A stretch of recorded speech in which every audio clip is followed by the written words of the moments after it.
How to apply for IPRC 2020. Go on to the RoboRobo website. Click on About Contest and Introduction.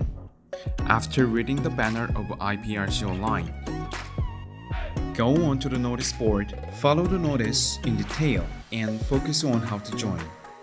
Firstly, you have to sign up for RoboRobo website. It's for preventing duplicate registration. Please fill in the blanks of star marks without fail.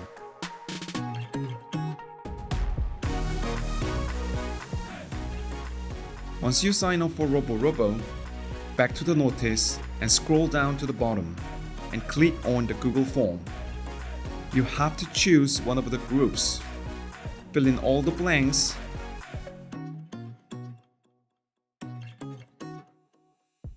It's done. All you need to do is show your creativity with a robot in coding. IPRC Online 2020.